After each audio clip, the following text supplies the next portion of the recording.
It happened on the kind of morning when the sky looked heavy with unshed tears, the clouds pressing low like they knew a storm was coming, not the kind that scatters leaves, but the kind that changes lives forever. Maya's hands trembled as she clutched the worn strap of her thrift store handbag, boarding pass crumpled in her fist. She wasn't supposed to be on this flight. She was supposed to be on a budget airline heading to a small city where she could take up a humble housekeeping job. But in the chaos of juggling a restless 4-year-old, a last-minute gate change, and her own pounding anxiety, she'd stepped into the wrong line, and onto the wrong plane. The air smelled faintly of leather and expensive cologne, the seats plush and too wide for a budget ticket. She had no idea her seatmate, a man with sharp, haunted eyes and a suit that looked like it belonged in a glass-walled corner office, was about to rewrite the story of her life. If you believe in kindness, second chances, and the magic of unexpected encounters, please like this video, share it with someone who needs hope, and subscribe to Stories Collection, so you never miss another tale like this. Maya had been surviving on fumes for months, working 2 cleaning jobs, skipping meals so her daughter Lily could eat, walking miles to save on bus fare. Her dreams had shrunk into daily survival. Boarding a flight by mistake wasn't just a mix-up, it was a luxury she could never afford to correct. She sat stiffly, afraid someone would demand to see her ticket again and throw her off. The man beside her glanced over briefly, his eyes cool but tired, like they'd seen too many boardrooms and not enough sunrises. She offered a polite, nervous smile, then turned to the window, wondering if she should confess her mistake to a flight attendant. But her exhaustion weighed heavier than her fear. The man, Alexander Carter, wasn't used to company on flights. He bought 2 seats just to keep strangers away.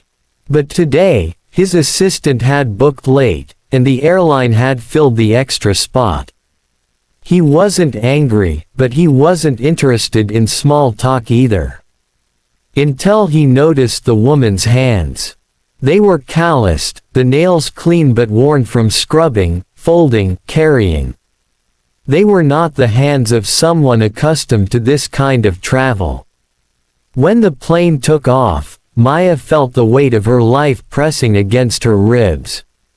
She was trapped, physically and emotionally, in a reality she didn't know how to escape. The wrong flight was just one more mistake in a chain of missteps she couldn't seem to stop making. Halfway through the journey, Lily stirred in her sleep, her head resting on Maya's lap.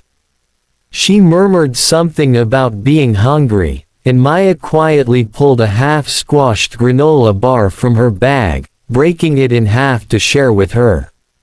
Alexander noticed the way she didn't take a bite for herself. Something in that small act pierced through the polished armor he'd built over years of corporate wars and lonely penthouses. He had no idea why, but he spoke. A gentle comment about the weather led to a question about her destination. And before she could stop herself, Maya found her life spilling out in fragments. Her husband gone before Lily was born, the eviction notice folded at the bottom of her bag, the constant gnawing fear that she was failing at everything. She didn't tell it for pity. She told it because sometimes, strangers are safer than friends.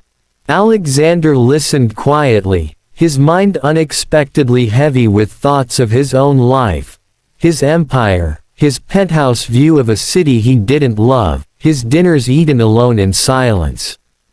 By the time the plane landed, Alexander had made a decision he couldn't fully explain, even to himself. He offered her a ride from the airport, something she declined at first, but his quiet insistence wore down her hesitation. She thought maybe he was just another wealthy man offering crumbs to make himself feel better. But when he handed her a small envelope as she stepped out of the car, she froze. Inside was not money, but a handwritten note and a card with his personal number.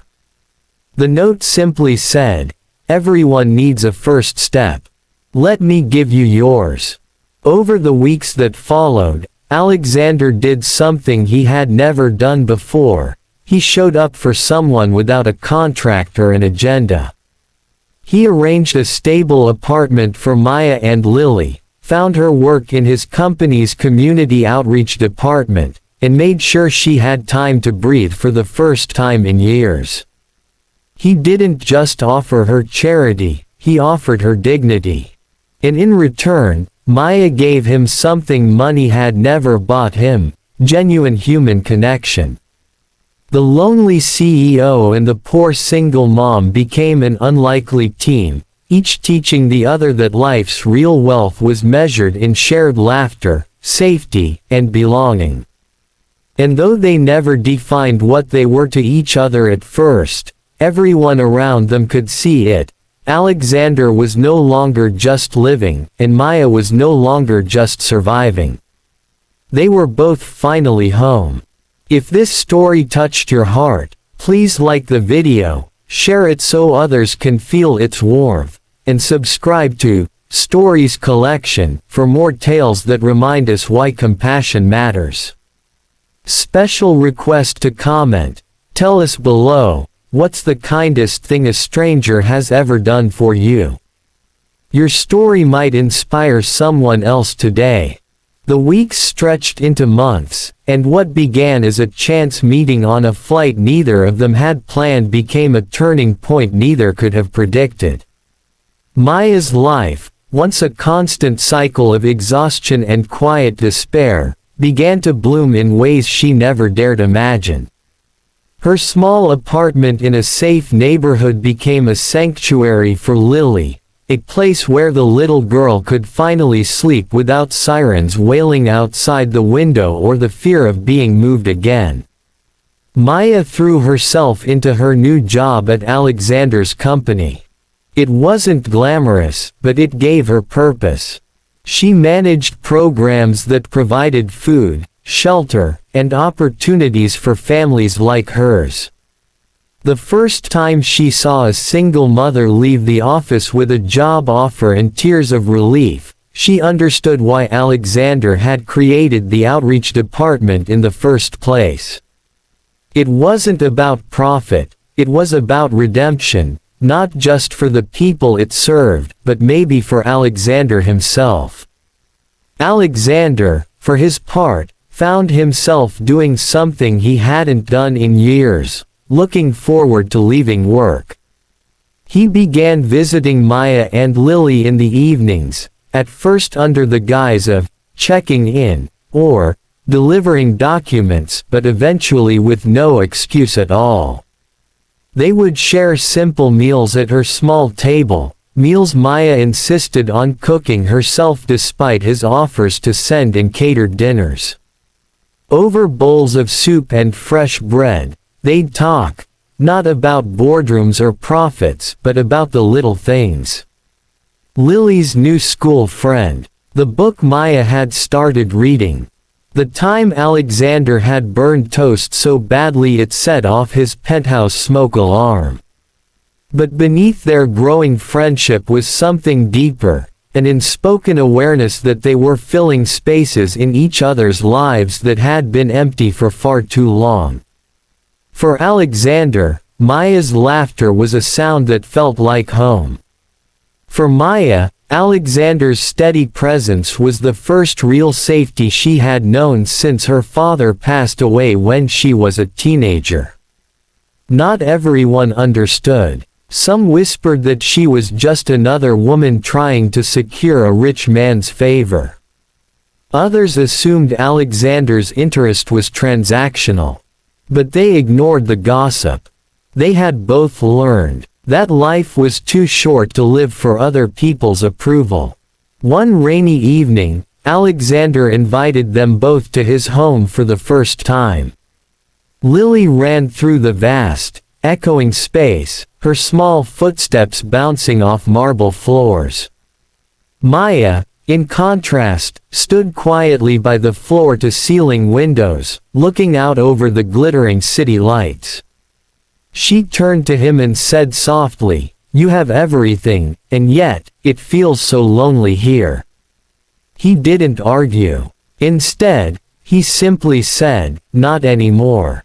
It wasn't about romance, at least not yet. It was about something rarer, two people who had been adrift for years finally finding an anchor in each other. Months later, Alexander arranged something that would change the course of Maya's future forever. He offered her a leadership position in the outreach department, trusting her not just as an employee, but as someone who truly understood the people they were trying to help. The day she accepted, she stood in his office, tears threatening to spill, and said, "You didn't just change my life, Alexander. You gave me the chance to change other people's lives too." That night, they celebrated with Lily over homemade pasta in Maya's apartment. There was no grand speech, no lavish toast, just laughter, warmth, and the quiet certainty that their lives had been rewritten by a single, unplanned moment on a flight that wasn't meant to be hers. They both knew they could have missed each other completely. One wrong step in another direction, 1 minute later at the airport, and they never would have met. But sometimes, the wrong flight is exactly the one you were meant to take. If this story touched your heart, please like the video, share it so others can feel its warmth, and subscribe to Stories Collection for more tales that remind us why compassion matters. Special request to comment: what's one moment in your life that seemed like a mistake at first but turned out to be a blessing? Your answer might inspire someone today.